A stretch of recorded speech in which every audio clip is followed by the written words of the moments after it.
All right, welcome to another episode of Beyond Baseball, powered by Prospects Live. We are here in the new year. I'm very excited for what we have to come in 2023 for Beyond Baseball. But Caleb, how are you doing today? I'm good. I'm really excited about our guest, like you mentioned. Our guest is, a one-of-a-kind personality. So we'll get to it real quick, but this is our intro for what I think will be a really good year of great podcasts, great guests, and really good stories. Yeah, I agree. And I'm really excited about this one too. And just going into this year, we're just excited that this is episode 10. We're in the double digits. So we made our way. And we have Vinnie Pasquantino from the Kansas City Royals, first baseman, going to be starting this year for them as well. And it's just an incredible human being. Caleb, what were some of your favorite things from that interview?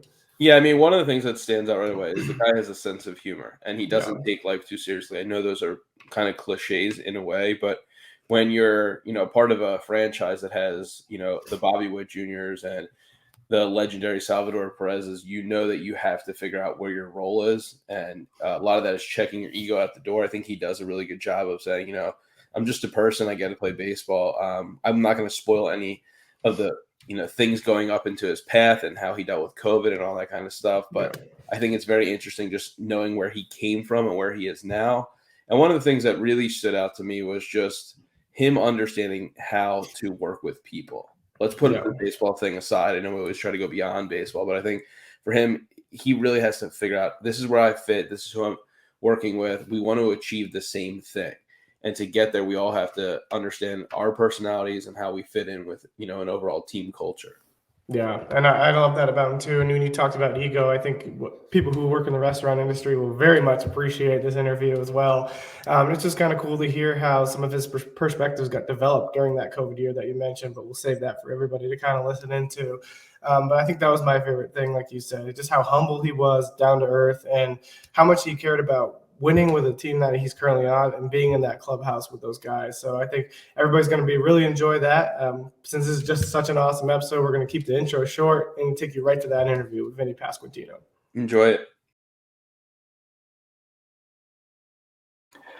All right, everybody, welcome to another episode of Beyond Baseball. We have an awesome interview today. We have the Italian breakfast, the Italian nightmare, all the nicknames that you can think of. Vinnie Pasquantino. Vinnie, how are you doing today? I'm good, guys. Thanks for having me on. Good to be here. Yeah, we really appreciate you taking some time. Just for the viewers who don't know you, just give a little bit of background on who you are, how you got to where you are now, and just some of your passions that you have outside of the game. Yeah, so I'm from Richmond, Virginia. Born and raised in Virginia. Went to a high school in Virginia that actually has another big leaguer, Josh Winder, who's with the Twins, and first-round draft pick Griffin Roberts, who's with the Cardinals. He was in Double-A last year with them. Then I went to Old Dominion University in Norfolk, Virginia, where I played for 3 years, and then was fortunate enough to get drafted by the Royals in the 11th round of the 2019 draft. Then I was on the last ever split rookie ball teams before they contracted the minor leagues. I was the last, one of the last players ever to play in Burlington as a professional. I played in Burlington, North Carolina for the Burlington Royals. They are now the Burlington Sock Puppets of the Appalachian Collegiate League. So it's pretty cool that they're still able to field a team. That's a pretty cool league that they're doing now. Then we had, then the pandemic hit and kind of hit everybody hard. And I was not fortunate enough to go to the alt site or be a part of any of the workouts over the summer. So I got a job at a burger place called Burger Im, and I was a cook. So I learned how to make burgers and different things like that, different kind of sandwiches. So that's what I did in 2020. Then we had fall camps that year, instructs, and then 21 I played for the Quad City River Bandits, which is the high A team. It's in Davenport, Iowa. And then I was lucky enough to get promoted to Double-A mid-season to Northwest Arkansas, and then this year started in Omaha, and then was able to finish in the big leagues with the Royals, and I've moved to Nashville all in that time, so I'm home in Nashville right now. Pretty much outside of baseball, I don't really do much other than watch football and tweet about it. That's pretty much all I do. I'm a New York Jets fan, and I watch all their games whenever I can, and I light up social media about them. And to be honest, that's really all I do other than hang out with my fiance and my dog. That's pretty much what I do. Yeah, I won't admit that I'm a Patriots fan, so we won't have to get into. Yeah, don't do that. Well, that's awesome. Your journey is just incredible, kind of going from Old Dominion, just kind of one of those smaller schools. Kind of take us into that transition as well, kind of going from being kind of the big fish at a small school and transitioning to professional baseball where everybody's talented and you're coming into this environment that you're just dealing with different skill sets of players. So kind of take us into that transition. Yeah, to be honest, I think Old Dominion helped me prepare for professional baseball more than any other school could have, just from my own circumstances, because I came into school as I was 6'4", 190 pounds maybe, and I was a two-way player at first, never ended up pitching in the collegiate level, just ended up playing first base. And my coach there, Chris Finwood, Carl Nonamaker, Mike Marin, Tim Levine, all those guys, there's too many to name, but they all prepared me for what being a professional looked like pretty much from day one of getting to school, and they were able to kind of shape. They're not the only people that have shaped who I am as a baseball player, but they really helped me. For 3 years, your coaches are kind of like your parents. Yeah. Because you're away from home, so the only people that you can really rely on and trust is your coaches. So if you don't have that trust, being able to communicate with your coaches effectively, it's really hard to be away from home without that kind of guiding light. So for me, I was super lucky to have those guys in my life who were able to kind of shape who I am, in turning me into a professional and turning me into kind of who I am now. Yeah, and I love that mindset because not many coaches do that. But it sounds like your coach is really focused on the human being that you were outside of the game, which I think is absolutely awesome. Yeah, well, at the end of the day, at a small school, not everybody that goes there is going to go professionally. And I think things have kind of changed with the NIL, stuff like that, because guys are able to get paid, and they're able to transfer without having to sit out. So it's kind of, I'm not saying that in a bad way. I'm not the old man yelling at a cloud. I'm just saying it has changed. And to be honest, I don't really know how much it has changed because it doesn't affect me anymore. I'm not in college. Yeah. So for me, it was just really important that it really was a family. A lot of people preach that their school or whatever, their program is a family. And for me at Old Dominion, I really felt like it was. And the beautiful thing about it is it's not like everybody had that experience. That was an experience that I had. Not everything works out for everybody, and people need to go find their own fit. So guys are transferring, different things like that, because they need to find their way. And I think it's a cool thing for people to be able to make those decisions now for what's better for them and their family. Yeah. Vinny, I was going to jump in. Nice to meet you. My name's Caleb Mezzi. I wanted to just kind of touch upon the ODU experience.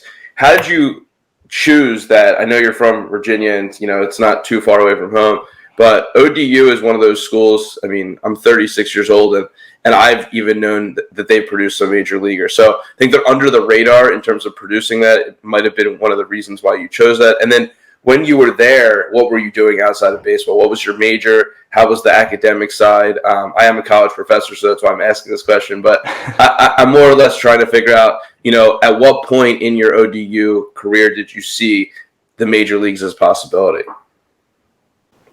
To be honest, the major leagues was just to answer that question more directly, the major leagues was never a possibility until it became a reality. It wasn't something for me that I always looked at as being realistic. It was always something that I wanted to do, but it was always a dream. It was never here's my path, and this is why I kind of love being a later round pick, is there was never a clean path to the big leagues for me. I had to earn everything that I've gotten.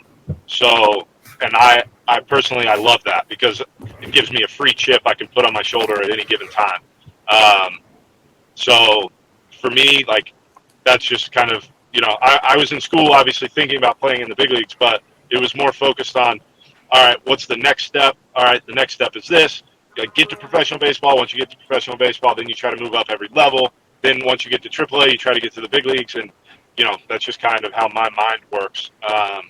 But, yeah, so I committed as a sophomore to Old Dominion. They were my first offer.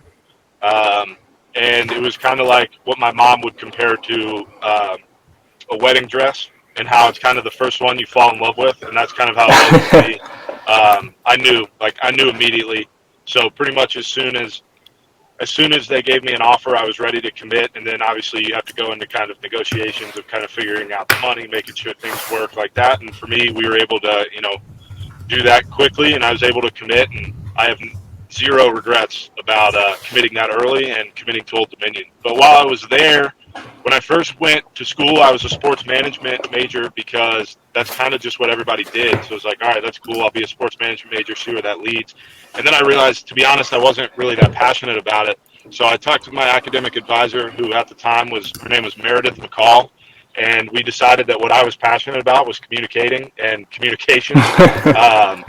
And so I changed my major to communications with a minor in lifespan communications. And so from my sophomore year on, I was studying communications, and I got drafted as a junior, but I ended up going back and getting my degree right away.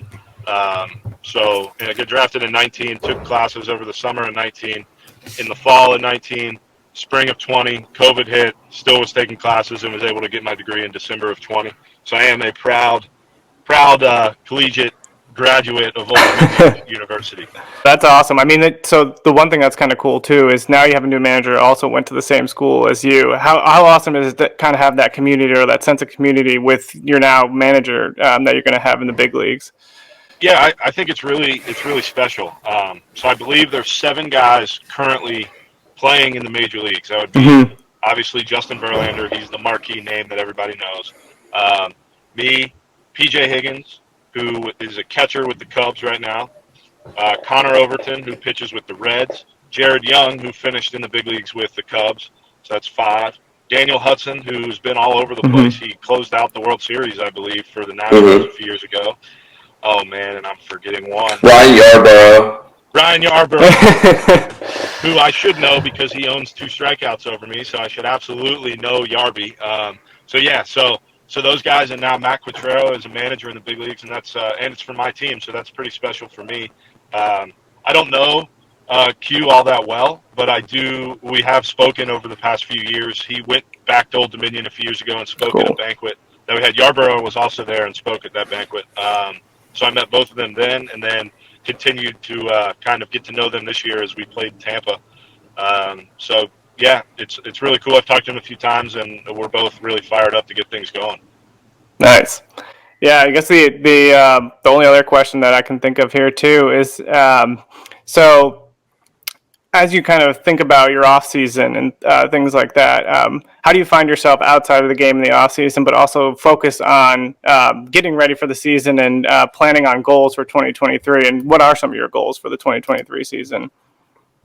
So I don't set like statistical goals like that, just because my mind, like we've already kind of talked about how my mind works. My mind just doesn't work that way, because then it's like once you get to that goal, then what?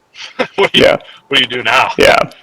So I'm always looking for something to push me forward. So really, there's just some things in my game that I'm looking to clean up offensively and defensively. A few things body wise that I want to do, and other than that, I just want to kind of keep pushing forward. I just really love the game of baseball, to be honest. Like, normally I wouldn't want to watch what I do at night at home. Like, I wouldn't want to watch my job, but I love it too much that every night I find myself watching the World Series, watching whatever playoff game's on, just because I think it's fun. And it's even more special now because, I've played against these guys. We played against Houston this year. We play against Philly next year, so it'll be really cool to play those 2 teams specifically and just be able to get back out there. I love this game, and I'm really happy to represent baseball and represent Major League Baseball, and it's just something that I'm really proud of.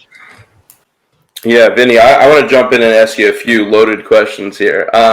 One is, I'm a true baseball fan, and I've heard about you specifically because I love the guys who walk and take pitches and don't have a high strikeout rate. And I think you fall into that category, but that's not where I'm going with this question.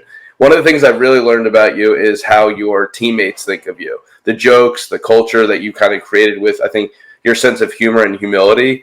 So one of the things I really want to learn more about is this experience as a cook at the burger place in 2020. And then, you talk about that you don't have interest outside of baseball. But I actually think that the human side, and this is what we kind of show in Beyond Baseball, is a super interest of yours. Like, I think that part, and then applying it to baseball, you being a clubhouse guy, even if you probably wouldn't call yourself that, I'm just getting that vibe. So I want to hear just more about that burger experience in the clubhouse, and then I'll ask you some other personal interest questions. Yeah, so the burger place was interesting because I got home, COVID hit, right, and we were all kind of screwed. I mean, you name me a person that wasn't screwed because of COVID, and I'll show you a liar. Michael Rubin from Fanatics is the only person I think who benefited greatly. Yeah, so, like, it's just one of those things where I'm not going to complain about it because we all went through something, right? So I got home. I was living with my parents. My now fiance, we were both living with my parents. And it was just kind of like, I can't just, sit here and do nothing. Like, obviously I'm still trying to work out, still trying to do this, but it's hard to get access to a gym. It's hard, again, just another thing that we were all going through together. So a big thing at the time, right, was takeout. That's all you were able to really get. You weren't able to really go eat. And so there was a bunch of places around that were hiring. And I went through my first ever job interview, which was interesting. I'd never been through like a real job interview before. Had to go into the place, find the right guy, sit down with them. I had no experience working. Like I was lucky enough through my life that I had never had to like get a job when I was in high school or anything. I was very fortunate to be able to play baseball while I was in high school, not have to work. And I'm very lucky to say that. So I go in, I interview. The guy's like, so tell me about this baseball thing. Like, what's that? And I was like, well, yeah, I'm in the Royals organization. I've only played in rookie ball, but yeah, I play professionally. And he was super interested by that. And then he was like, well, do you have any experience working in a kitchen? Because that's what we're looking for. And it's like, nope. Okay. He's like, all right, well, we'll take you through a day of training and see how you do. And based on how you do, we'll see. So I went in, did well enough, got the job. So I started working like 4 or 5 times a week, something like that. And did it throughout that summer. I still remember when opening day of the COVID season happened. I was watching it from my job.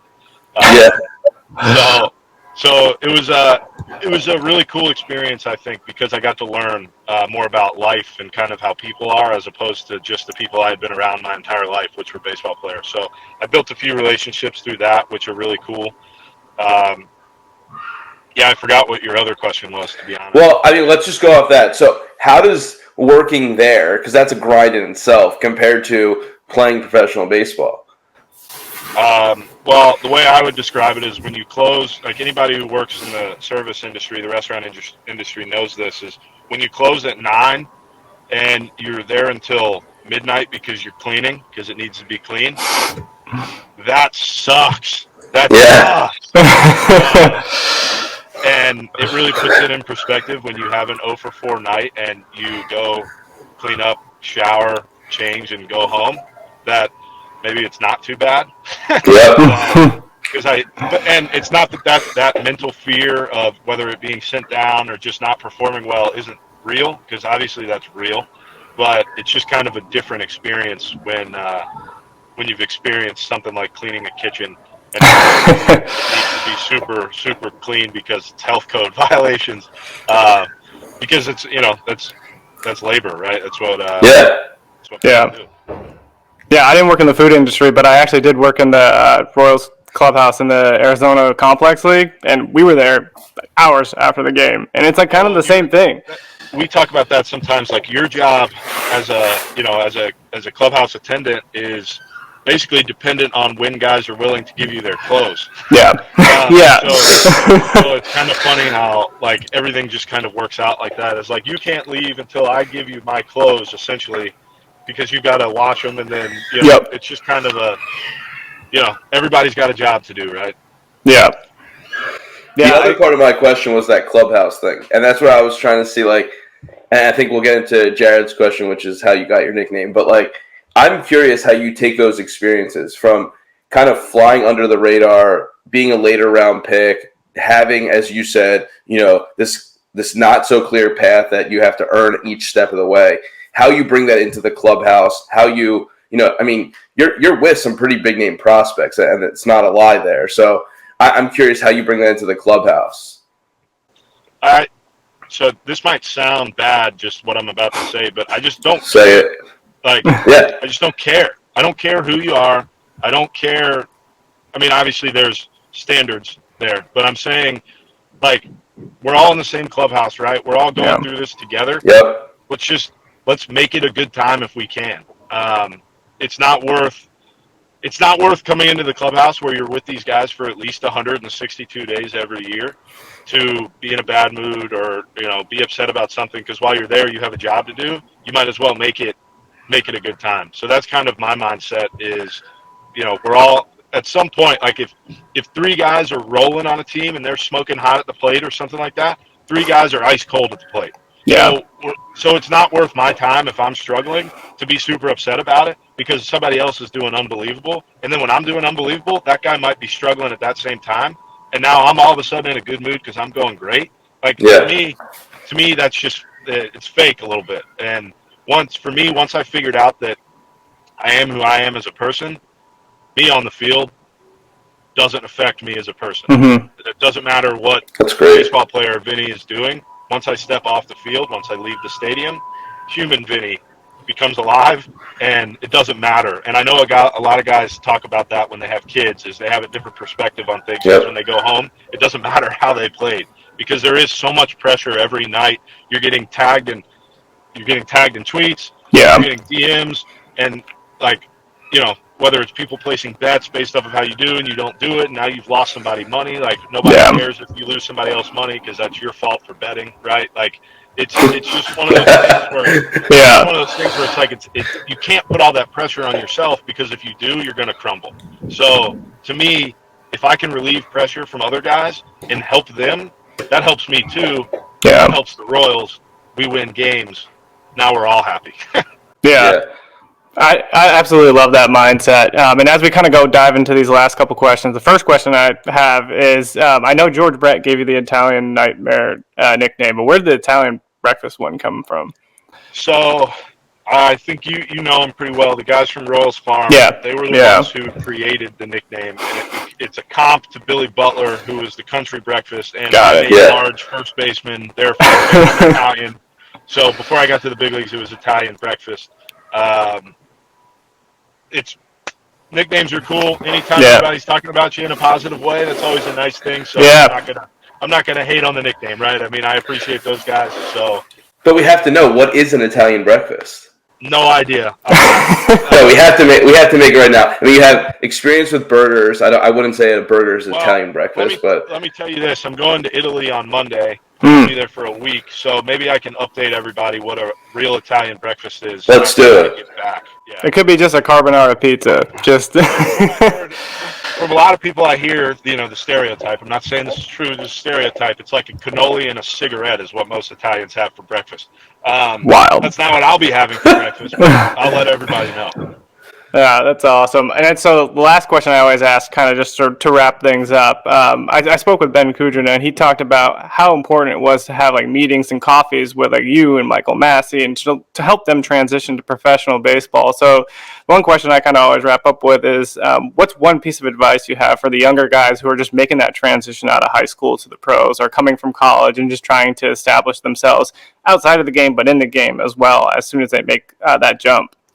Yeah, I think it's the jump, especially from high school, is tough if you don't have a really good support system around you, because for the first time in your life, you're on your own and you have a little bit of money in your pocket. So there's a lot of temptations, and it's weird thinking I'm old enough now to be like, yeah, those kids or whatever, but it's true. They're 18, 19, 20, right? I'm 25 now. I've kind of experienced things that those guys are about to experience. So if they were to ask me, I would just tell them, you really just need to focus on what you actually want, not what people tell you want, because there's plenty of guys that are playing professional baseball that don't really like the game of baseball. And some of them are just so talented that it doesn't matter, and they're going to make it anyway. But, even some guys that are playing, most guys do really have a passion for the game, and you really find that out when they become coaches afterwards or things like that. So my my biggest advice to guys like Ben, guys who came out of high school, guys that are coming out of college, is really just enjoy these next few years, because your first few years in professional baseball are different than any other time, because you have to have a roommate. So you're living with somebody that you just met that could be from across the country from you, but at that same time, and you're kind of miserable when you're doing it because nobody really likes having a roommate. But it was kind of advice that I got in college was enjoy this time now, because later when you have a family and when you're living on your own, you're going to actually miss your friends. Yeah. So it's one of those things for those guys. They're lucky enough to have the Fountains, which is the dorm kind of system that the Royals have in Arizona now. They're lucky enough to be around all of their best friends every single day. Enjoy it now, because even if you're in the big leagues later, that's when it really becomes a job, and you're focused on how you're performing, because wins really, really matter in the big league. So focus on what's going to make you the best human and best player as early as you can, because then when you do get to the big leagues, everything will work itself out, because you've already built those the skeleton of your house, so to speak, to make that a livable house. Yeah. Vinny, if I could, I just want to, I mean, you mentioned think about what you want and act upon what you want. That is so key, and it's really a mature perspective to looking at baseball. The curious thing, me asking you is, you're in a clubhouse with so many guys. You've gone through the minors with so many guys. You played college and high school with so many guys. Baseball is such an interesting sport because you can look across the diamond, like even at the other team, and every single person there wants something different. You might ultimately want to win, but like their experience in baseball, their journey in baseball, there's a different meaning. There's a different want there. So, I mean, I have to ask, what do you want at this point? I think we understand your off-season plan, but like ultimately, what do you want? Yeah, it's a tough question to answer, just because I want a lot of things. Yeah, and you could take it so many different directions at different points in your life. Yeah, like that's a good way to phrase it. Is at different point of your life you want to I always will talk about it, and I've never experienced it, so when I talk about it, I'm very, very ignorant about it, so I know that. But you'll hear a lot of times guys get those massive contracts and then immediately say, I just want to win. That's it. Yeah. And the reason they're able to say that is because now they're financially secure. So now they're able to just want to win. Whereas the way that baseball is set up, you have to get so many years to eventually become financially secure. And I'm talking about for years and years and years, not just in the short term. So it's tough. Like, yeah, my main goal is want to win.